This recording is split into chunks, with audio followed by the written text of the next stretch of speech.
So following this talk, there will be an opportunity to ask Dr. Nordmann questions. Please submit your questions throughout the talk using the chat function. And I will then collate the submitted questions at the end and put them to Dr. Nordmann on your behalf following her presentation, or I will ask to unmute yourself if you wish to do the question yourself. Now I am delighted to introduce to you our speaker. Dr. Emily Nordmann is a teaching-focused senior lecturer in the School of Psychology and Neuroscience in the University of Glasgow. She teaches research methods, individual differences, and programming in R, but more generally, her expertise is in first-year course design and leadership. So Dr. Nordmann strongly believes in the principles of open science and open educational resources, and strives to incorporate them into both her teaching and her research. Her research predominantly focuses on the relationship between technology and learning, in particular lecture capture, and how it can be used as an effective study tool, and the impact on the students from widening participation backgrounds. Following this disruption of COVID-19, Dr. Nordmann's work has pivoted to supporting staff and students with a transition to online learning and back again. So definitely quite an interesting topic for us these days. Over to you, Dr. Nordmann. Thank you very much. So before I start the talk properly, you'll see on your screen there I have a couple of activities, and I promise you that they will, well, the one on the left will definitely make sense later. I hope the one on the right makes sense right now. So yeah, if you can grab a pen and a bit of paper and try and follow those instructions there. They are obviously purposefully a little bit vague, but do your best. And if you're on Twitter, please take a photo of it and tag me at Emily Nordmann. The second thing I'd ask you to do is just to have a think about what inclusive education means to you, and just pop even just a couple of words in the chat so we can just get a sense of the range of things people might think of when they think of inclusive education. And I'm just going to let the silence hang awkwardly for about 30 seconds whilst you all do this, and then I will start the talk properly.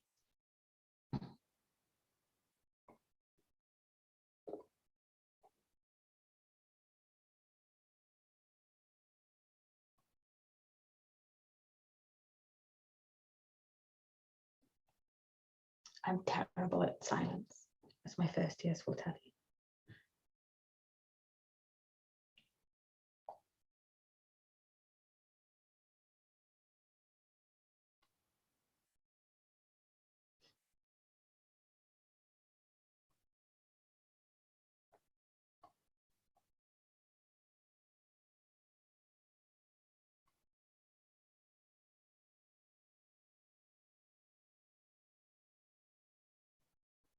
Oh, there's some great answers coming through there in the chat. Meg, that's a really excellent description. Ethan, great focus on including all marginalised students. Joy, belonging, ability to participate effectively. Excellent. Yeah, designed in a way which is accessible to the widest possible range of students. A level playing field. Excellent. Thank you so much. I'm sure there'll be, and please do keep them coming through, but I will begin now because the silence is getting to me. So yes, thank you very much for the invitation. Obviously, I would have preferred to be with you all in Cambridge, but it's nice to be with you anyway. Like any good academic who overcommits, I finalised this talk before I had, I sent in the abstract before I finalised the talk. So you'll notice that there's a very, very slight change of title, but don't worry, you have not been missold. This talk is going to be everything that you were promised, and actually a little bit more. The function of my talk is going to be to argue that the new normal of teaching in higher education should be inclusive, open, and reproducible. Now, you might not know the nuances of what I mean by these three things yet and how they are connected, but I promise you that you will by the end of the talk. Given the demographics of my audience and the fact that you voluntarily signed up to spend your evening listening to a talk about inclusive education, I cannot imagine that my argument is going to be a particularly hard sell. And it's also worth saying that what I am going to talk about isn't new. I do not believe that I am the archangel of higher education bearing brand new gifts of wisdom. But I do believe that this stuff is not as widespread and consistent as it should be, and therefore there is still an argument to be had. Finally, I should also highlight that whilst I have made every effort to ensure that this talk is about higher education in general, my perspective is of course driven by my experience of my own discipline, which is psychology. There's one bit of the talk that's very specific to psychology, or at least the social sciences, which is about reproducibility, but it's something I care very deeply about, and there is a wider application to the message. So let's start off like any good academic by defining our terms. And we've already had a look at the chat there that there's, lots of different things coming through in terms of what inclusive education can refer to. There isn't actually one official definition of inclusive learning, but these two, I think, really cover the basis of what I think is important. Sorry. Zoom issues there. So inclusive learning and teaching recognizes all students' entitlement to a learning experience that respects diversity, enables participation, removes barriers, and anticipates and considers a variety of learning needs and preferences. An alternative one is that it is the design and delivery of teaching, learning, and assessment methods that allow all students to engage meaningfully with the curriculum and achieve their full potential. So basically a lot of what we were seeing there in the chat coming through in those definitions. What I want to do in this talk is to discuss the range of things that I have done and we have done as a School of Psychology in Glasgow that fall under the banner of inclusive learning. And I want to argue that inclusivity is so much more than the woke diversity drive that many people think it is and how it's sold in the media. And that when it's treated as such, it doesn't work. Instead, we need to embed inclusivity into the design of everything we do and every choice that we make. And indeed, be aware when we are making choices, to do things the way they have always been done is still a choice. So I want to start off with some kind of fairly recognizable inclusivity actions in terms of embedding diversity across our curriculum. One of the common excuses that I hear when talking about trying to, make your materials more diverse is that, well, it's easy to talk about diversity stuff and have this inclusion stuff in there if you're teaching social psychology or gender studies. But, I teach chemistry or physics or accounting. My subject just doesn't lend itself to that kind of thing. And to counteract this argument, I made an imaginary Scottish woman bisexual. So this is from my first year statistics book. It's the chapter where they are learning about probability. And this was the original problem in the book before I got my hands on it. So Fiona is a very tall Scottish woman who will only date men who are taller than her. What is the proportion of Scottish men Fiona would be willing to date? And you can calculate this using probability distributions and all that kind of exciting thing. The first years were struggling with this because probability is awful. So I wanted to add in a few extra questions so they could try and get to grips with a little bit more. So this is what then got added into my version of the book, which is, on the other hand, Fiona will only date women who are shorter than her. There's also another activity later on in the book where they have to make some graphs. And the data that we use is autism quotient scores for men, women, and non-binary people. Now, the key thing here is that none of these exercises are about gender or sexuality. They're about probability and violin box plots. But they remind people that bisexual women and non-binary people exist. They usualize them. Diversity and inclusion means nothing if it's only present when you're talking about diversity and inclusion. The second obvious example of inclusivity and diversity is quite recent, and it's by level 1, my first year essay questions. And I developed this after the Black Lives Matter protest, because I was looking at the news, and then I was looking at the history of psychology lecture that I normally give at the start of first year, and I realized that I was entirely part of the problem. My lecture was a lecture full of dead white men with facial hair, and there was nothing in my lecture really critically about the things that psychology has got wrong in the past. There was no critical history.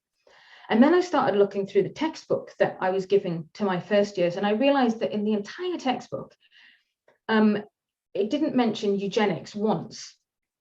Now, for those of you who aren't psychologists, who don't know the history of psychology, so eugenics is the idea, that only certain types of people should be allowed to have children. It's kind of survival of the fittest gone horribly wrong. And this came from psychology and the development of intelligence tests. And across the world, tens of thousands, hundreds of thousands of people of color, disabled people, people with mental health conditions were forcibly sterilized on the basis of psychological research.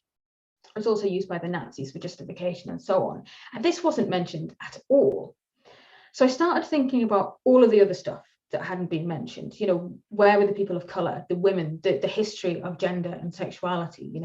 Do my students know that the American Psychological Association colluded with the US government to torture people in the 2000s? Do they know that the British Psychological Society didn't condemn conversion therapy until 2017? So I ripped up half of my lecture and I turned the first year essay questions into these questions. And it was a really positive experience, both for staff and students. Students got to pick something that they cared about. There's enough breadth in these, enough range in these questions that you can choose something that matters to you. But what was important about all of them was that it taught them that there's more to the truth than what's in their textbook. And that's exactly what we should be striving for with higher education. And it doesn't matter what subject you teach, you can take a critical look at its history. It might not be in respect to these specific issues. This might be, easier for some of them in terms of teaching psychology. But the idea that you can look back and ask what shaped the way that, we as a field act now is applicable to all subjects. As a final example of that kind of woke brand of inclusivity and diversity, we've also tried to showcase diversity. And my work on this is very much centered around LGBTQ representation, because I am a member of that community. And there's a couple of things we've done since moving to Glasgow. So I joined Glasgow in 2018. For the last few years, we've held what we call rainbow office hours.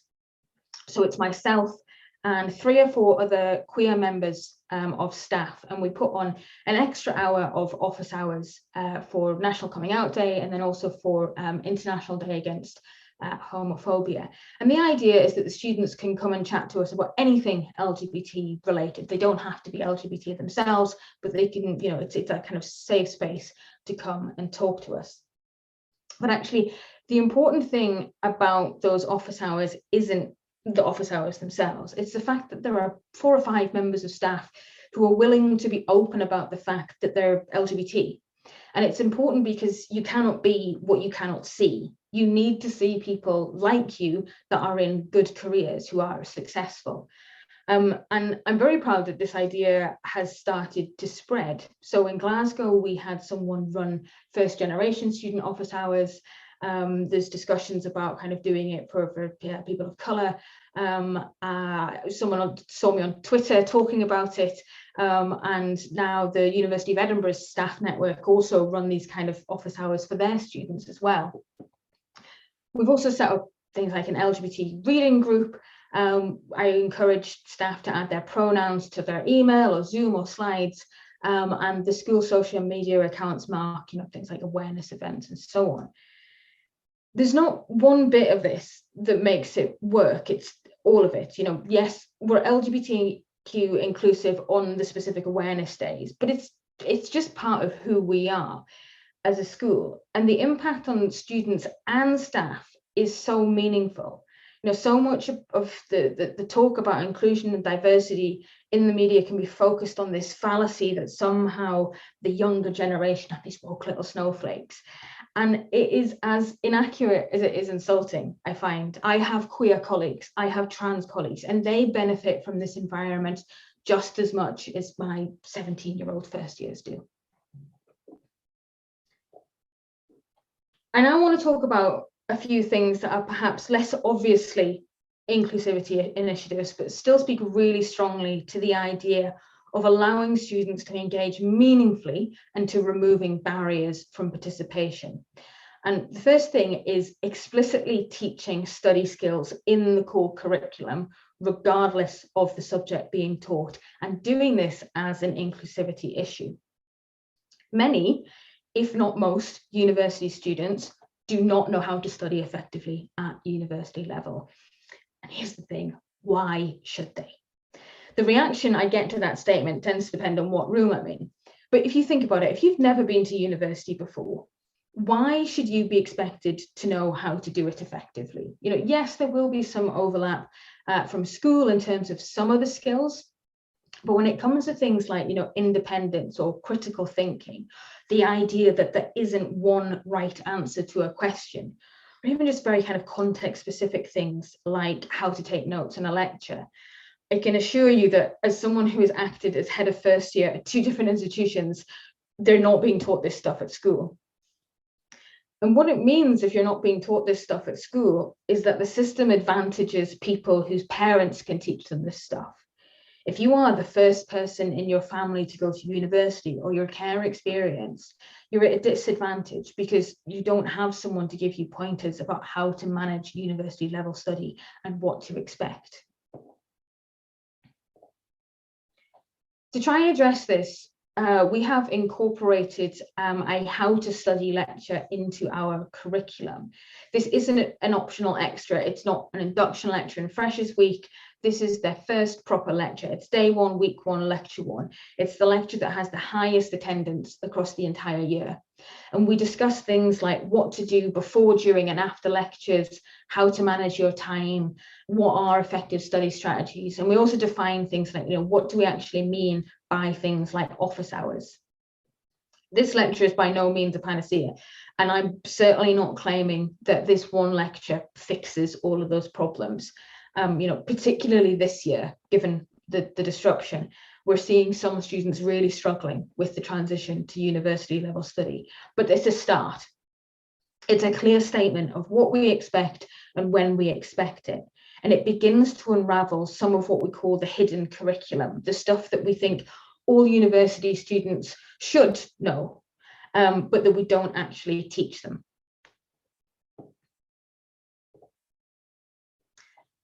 We can also make a similar argument in terms of providing lecture recordings. Now, lecture recordings is actually my main area of research. Obviously, at the moment, the topic of lecture recordings is a little bit of an odd subject because of COVID. There are a lot more lectures being delivered via recordings. What I'm really referring to here is recordings of a live in-person lecture.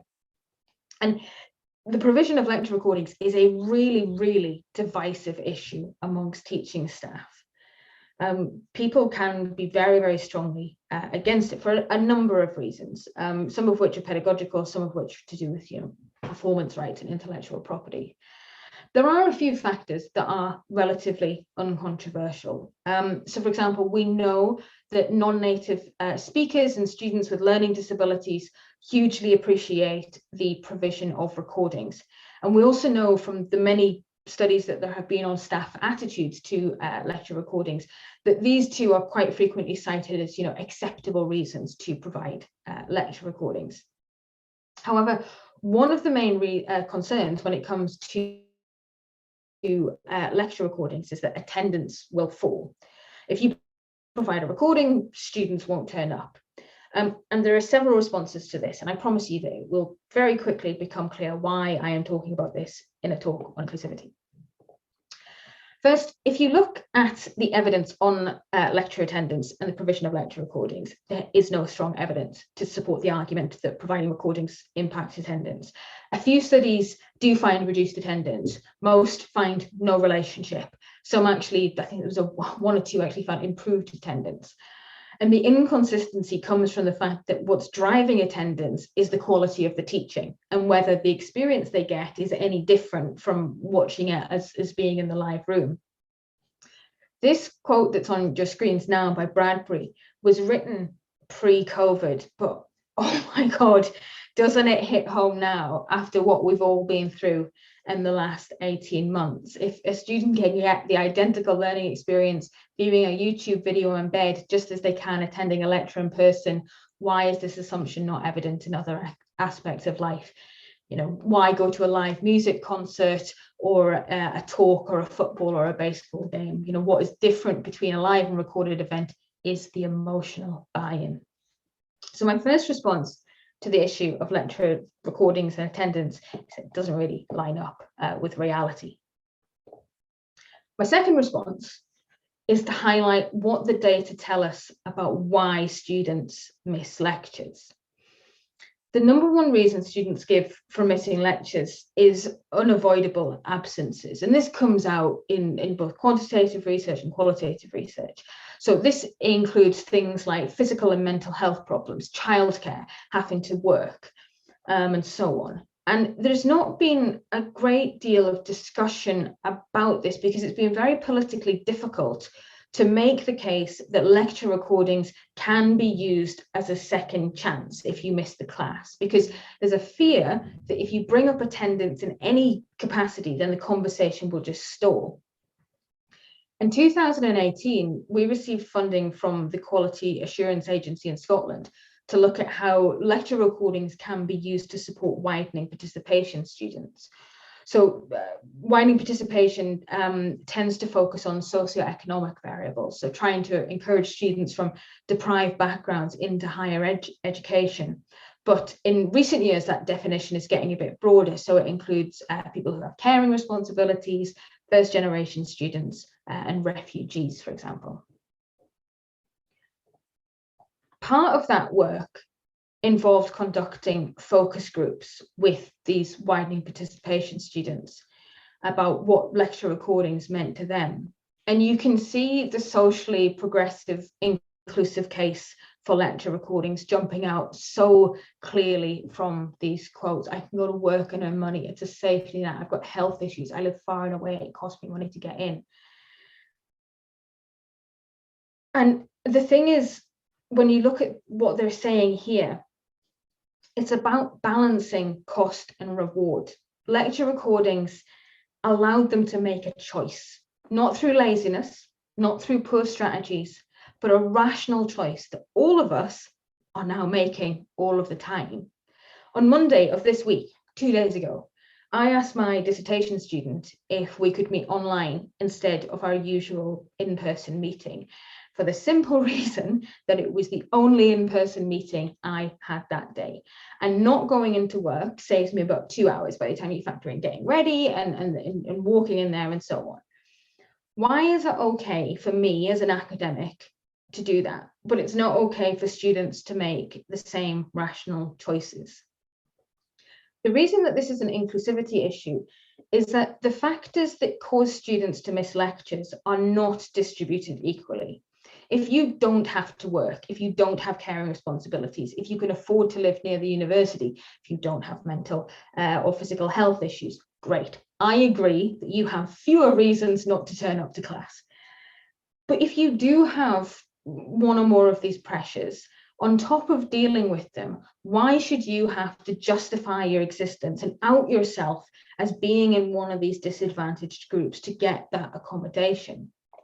You know, why do we plan our teaching on the assumption that all students are just looking for the easiest way out, or that students don't have just as complex and multifaceted lives that we do? It doesn't align with the reality of modern higher education. And when academics do things like refuse to provide lecture recordings, even though we have the technology to do it, the message it sends is that if you have any of the pressures that might stop you from attending occasionally, this place is not for you. Another aspect of inclusivity we can consider is our approach to making teaching and research open. So for those of you who aren't sure, open science refers to a collection of practices that aim to make science and research more open, which is, of course, a bit tautological. But it's things like making your data and your materials and your analysis code available so that other researchers can use it or check, how you got from the raw data to the numbers that you wrote in your paper. Or it could be making your research papers available open access. So it's not just people at fancy universities that pay expensive journal subscriptions who can read it. It's people like teachers and doctors and policymakers and people in developing countries. A lot of these open science initiatives have been developed in the last 10 years or so.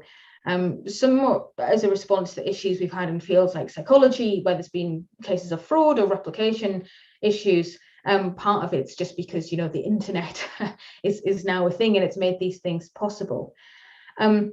But it's, a lot of these things are about, just increasing transparency behind what we do rather than doing things behind closed doors. Where this becomes relevant to teaching and inclusivity is in adopting that open ethos towards the tools and the resources that we use for teaching. So open educational resources are really a subset of that open science ethos, but they're very much focused on specific educational resources that are available for free and without requesting permission. So this can be things like open access textbooks. It can be free statistics software like R or JASP. And it can also be day-to-day teaching materials. So lecture recordings, lecture slides, assignments, or handbooks. It can also be things like sources of information. So for example, teaching your students how to use Google Scholar effectively, as well as the databases that require you to have a university login, or using preprint servers where you can post and access research for free before it's been peer reviewed. And even things like Twitter for sharing ideas and as a source of information. And as I said, all of these things have been made possible by the internet, or at least the social internet that we have now, where anyone can create and share content. But it really does represent a shift in principles away from the idea that education should involve the purchasing of ridiculously expensive textbooks, or that as a lecturer, the teaching material you create shouldn't be viewed by anyone else who isn't on the course, or that just moving away from the idea that we all have to try and figure out everything on our own. And I have massively benefited from this huge network of educators over the last 18 months trying to figure out how to get through COVID. The open ethos is about transparency, but just as importantly, it is about collaboration. When it comes to open educational resources, we've done a lot of work on this at Glasgow. So rather than using SPSS for statistics, so SPSS is a proprietary bit of software. It costs thousands of site licenses, and it's used in 95% of all psychology departments across the UK. We use a program called R to teach statistics. Now, the bad thing about R is that it's a programming language. And a lot of students initially look at it and go, no, but I'll come back to that in a bit. The good thing about R is that it's completely free and open source. And not only that, but we've made all of the teaching materials that we use open source, and they've got Creative Commons licenses. So if you go to our SciTeachR website, you can see all the books for first year, second year, third year, and beyond. They're publicly available, but also other teachers and universities can download them and adapt them and use them. And actually, they're used all around the world. It's not just the stats and R stuff. I try to make as much of what I do as open as possible. So on my website, I have a section where I've shared the materials I've made. So that how to study lecture that I was talking about earlier, that is on my website for anybody to use. The resources for the level 1 lecture, the diversity essay, are openly available as well.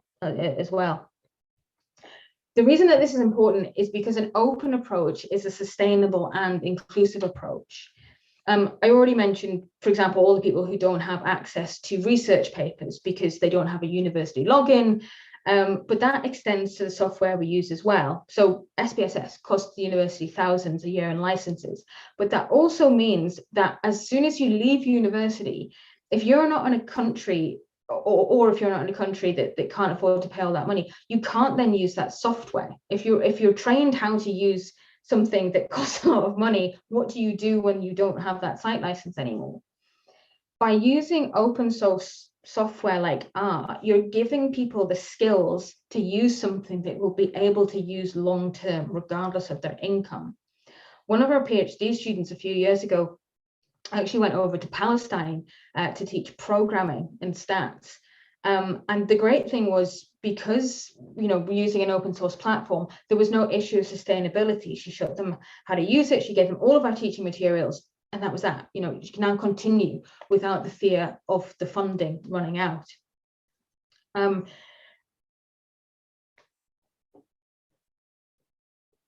Sorry. So the final thing I want to talk about before I'm going to kind of pull everything together is about reproducibility, which is the part of this talk that was quite specific to psychology, but I will try and get to the general point as quickly as possible. So most people tend to be relatively okay with the idea of replication. It basically boils down to the idea of, can you get the same results with different data? So if your lab in Cambridge and my lab in Glasgow both run the same experiment, but with different participants, do we find the same thing? And obviously, that's very important. If you think about things like vaccines, we want to make sure that they work in different people in different contexts. It's not just one lab that finds that they work. Reproducibility is a stage lower than that. It's less talked about, but it's probably more important in some ways. And it's whether or not you can get the same results with the same data. Now, that might seem like a slightly weird thing to worry about. It's the same data set. How could you not get to the same results? So this is what that activity at the start was about. Okay. So these were the instructions. Okay. Draw a triangle, draw an upside down triangle, and so on. And this was supposed to be the end goal. I'd be very interested when the talk is over. I'd be very interested to see if anyone actually managed to get to the end of this. If you didn't manage to do the activity, it doesn't matter. If you've ever tried to follow a recipe, you will understand where problems can creep in. Even when you think you have a fairly good set of instructions, there's so many little things that can vary. At each stage, you add in a little bit of variability, and the cumulative effect on those tiny little variations can have a very large impact on the final result. The problem is that the traditional way that psychology and a lot of other social sciences have taught statistics is focused on the end result, rather than keeping a record of the process.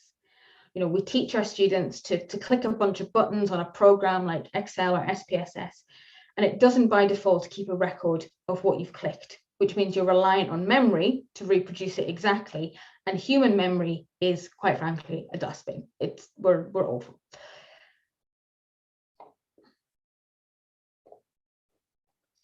In order to teach people how to do research in a reproducible way, where you can get, from the same data and the same instructions to the end result, you have to teach people how to code. You have to learn programming.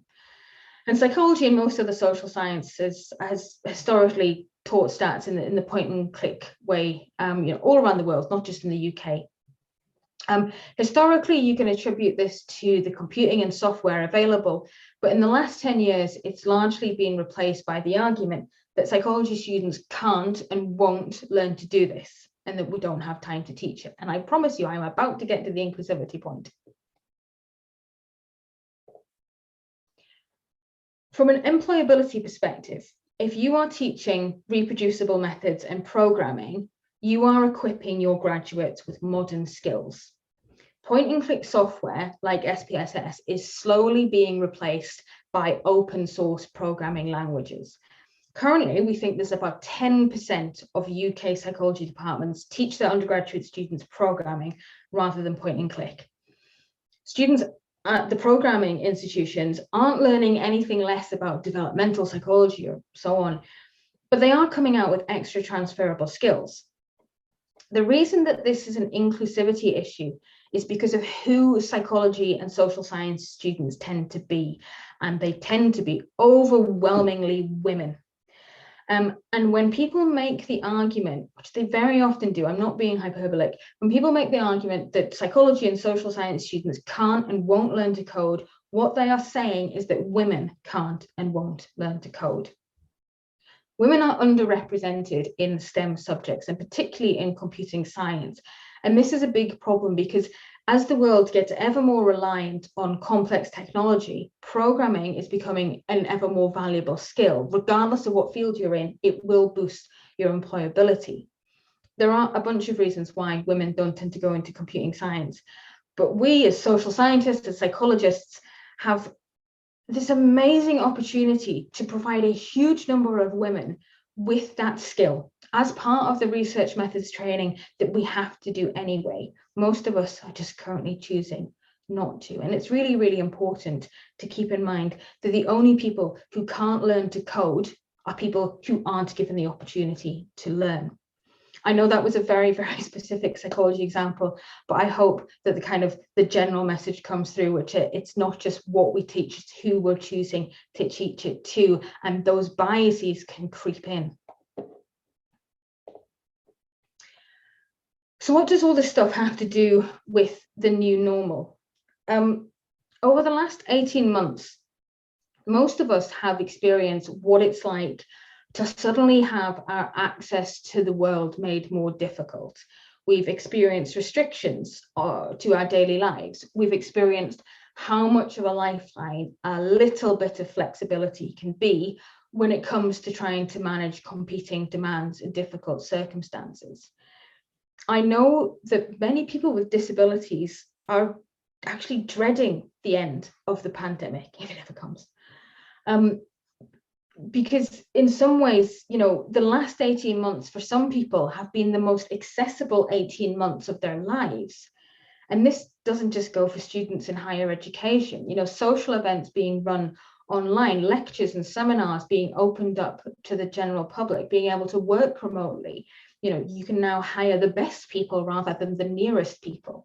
There's so many ways in which the restrictions imposed by the pandemic have highlighted that there is another way of doing things, particularly when it comes to the issue of lecture recordings. It's going to be very difficult to put that genie back in the bottle. For so many years, students have been told by academics all across the world that they could not and they would not record their lectures. And then it turns out that they can and they will. In a similar vein, for many years, students have been required to purchase expensive textbooks. And one of the things that happened due to the restrictions was that, when we couldn't just tell our students to go to the library and pick up the physical book, you suddenly became a lot more aware of the accessibility of the materials, expensive subscriptions, things being behind paywalls and needing VPNs and stuff. And a lot of people really started to try and look elsewhere for resources that didn't have that burden. I started the talk by asking, what does inclusive education mean to you? And I know that this talk has been a bit of a scattershot of ideas, and I've just presented kind of a collection of things that I've done, but that, I suppose, is kind of the point. Inclusivity for me, it isn't about doing these tick box exercises. Well, some of it is. Some of it is the stuff that the newspaper headlines like to, pretend is an affront to freedom of speech, like recognizing that queer people exist or that systemic racism is a thing. But inclusive education is so much more than that. It's about every choice you make. If you think about the reproducibility exercise and the fact that these tiny little differences at each stage can have this huge impact on the overall outcome, that's kind of how I think about inclusivity. Everything is a choice. even if we don't initially recognize it. And there's always a different choice that could be made. What are you teaching? Who are you teaching it to? What are you not teaching? How are you teaching it? What software and books are you using? Why do you do things in the way that you do? Is it simply because that's always what's been done before? In some ways, this perspective on inclusive education, I think, is freeing. As an educator, you don't have to fix everything at once. Change one thing. It might not make the final product look massively different in the short term, but in the long run, these tiny little kind of scattershot approaches, if that's what it takes to make things better, yes, don't get me wrong, a really kind of coordinated approach would be marvelous. But if UK higher education is able to coordinate anything, I'd be hugely surprised. I don't have any specific wishes for the new normal, aside from, lecture recordings, but that is just my thing. Instead, what I hope is that the COVID restrictions have given us a little bit of insight into the lives of some of our students, and a little bit of insight into the choices that we've been making. And I hope that we take that forward into whatever it is that comes next. Thank you all so much for listening. As I said, I'm aware that was a scattershot. I really hope that you found some things in it interesting, and I'd be really, really interested to hear your comments and stuff. I'm going to stop sharing my screen now so that I can see the chat. And there is some comments in there. Thanks, Emily. Can you hear me? Yes, I can. Good.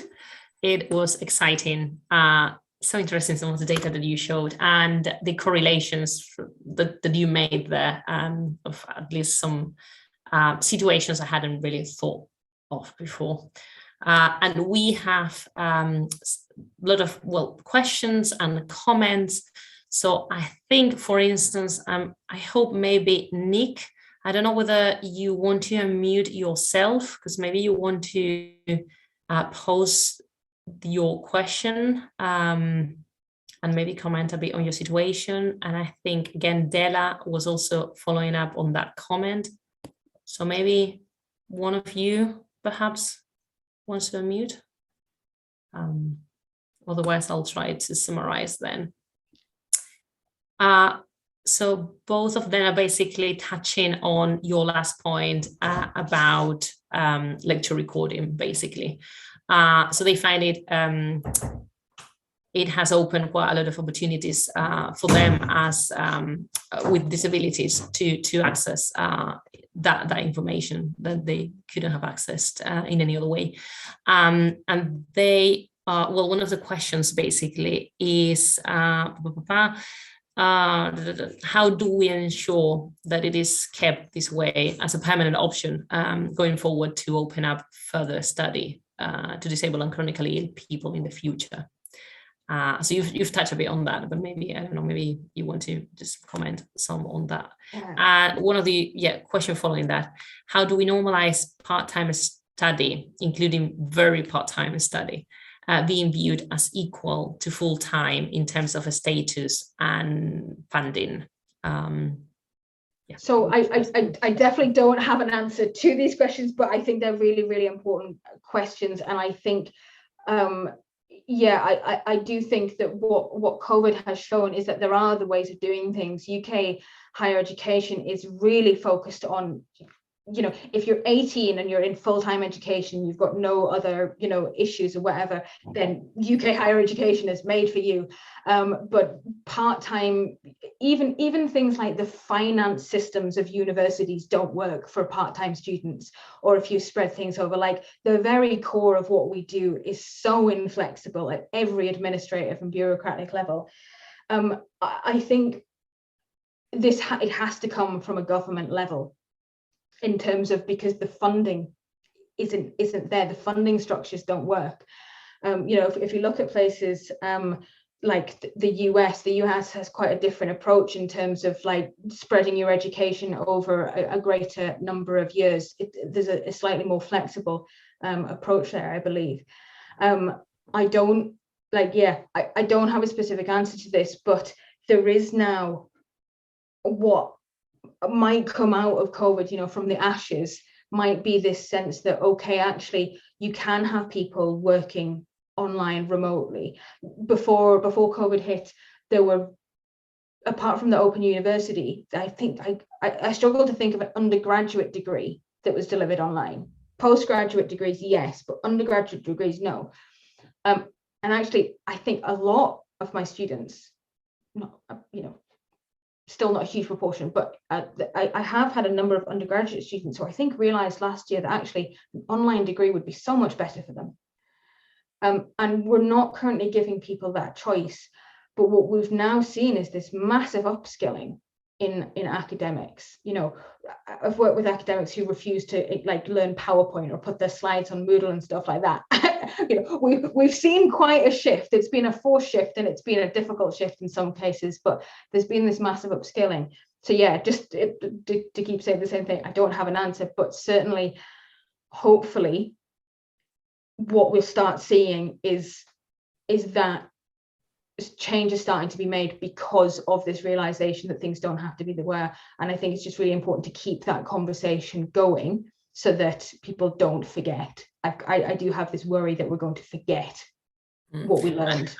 I was wondering whether, have you heard of, let's say, some type of going towards universities engaging in this approach as something to add value to the kind of the experience? So do you think, again, they would be more like trying to sell the point that they also have this option, so to have more students coming in? So do you think that's going to be a selling point potentially? Are universities talking about that?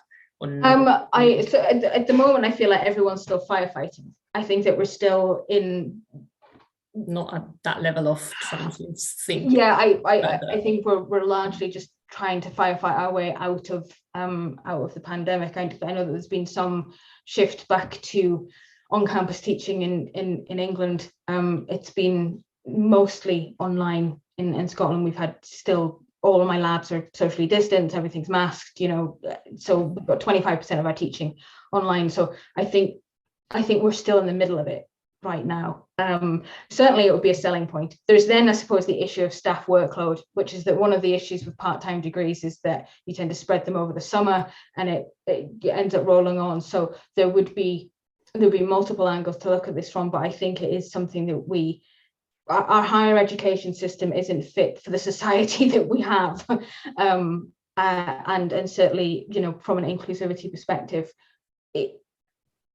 it's heartbreaking to me to see students starting to talk about their lecturers refusing to record lectures now. That it makes me so angry.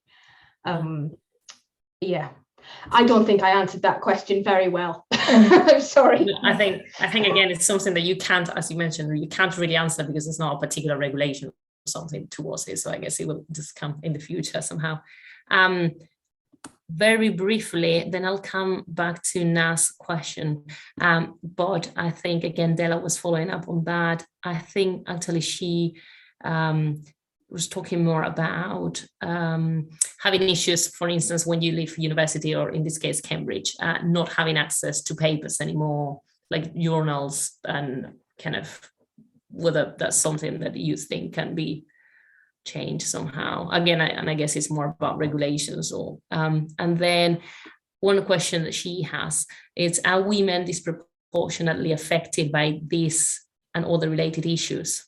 I guess it's just like, leaving, maybe having to leave again the academic career, really. Yeah. And then when they leave, not having those sort of resources.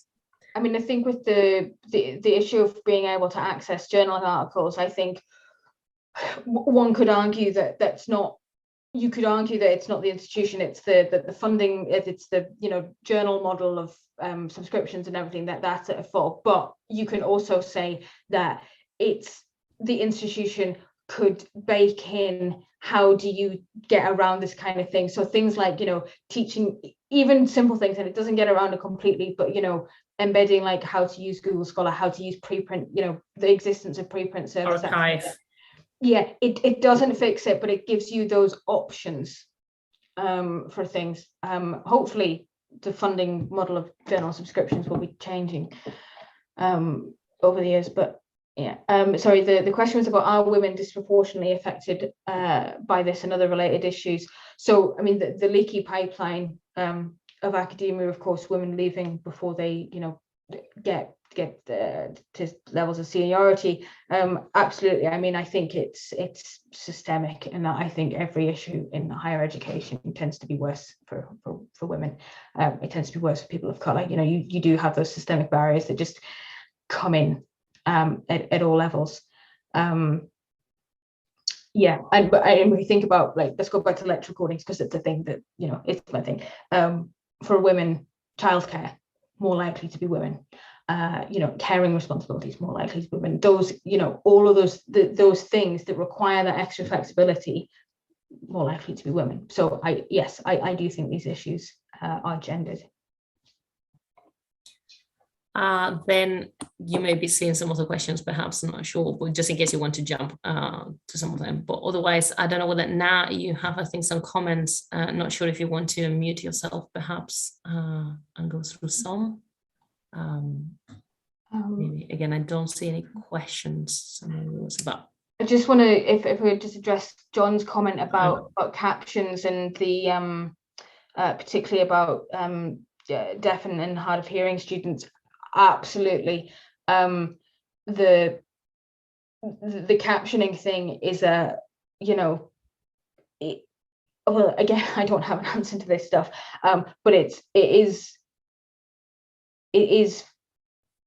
the issue with transcription is that now that we all have auto captions on everything, the institutions have decided that that's enough, and it's absolutely not. If you're a deaf or hard of hearing student, the captions are, even if English is not your second language, you cannot study with automatic captions.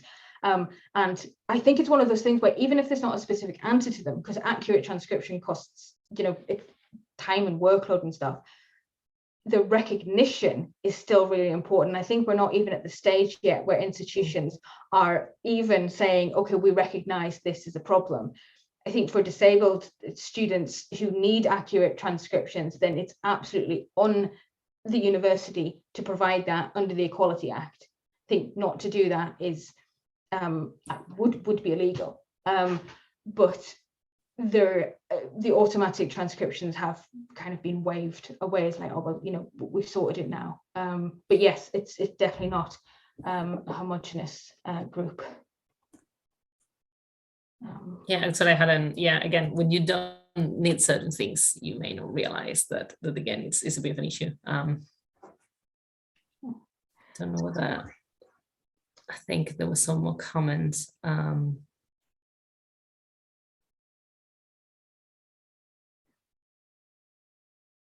So there was a comment, I think, further up about first gen kind of. Oh yeah, there was a question. First gen and privileged students. Mm-hmm. Yes. So I am from my upbringing wasn't fantastic.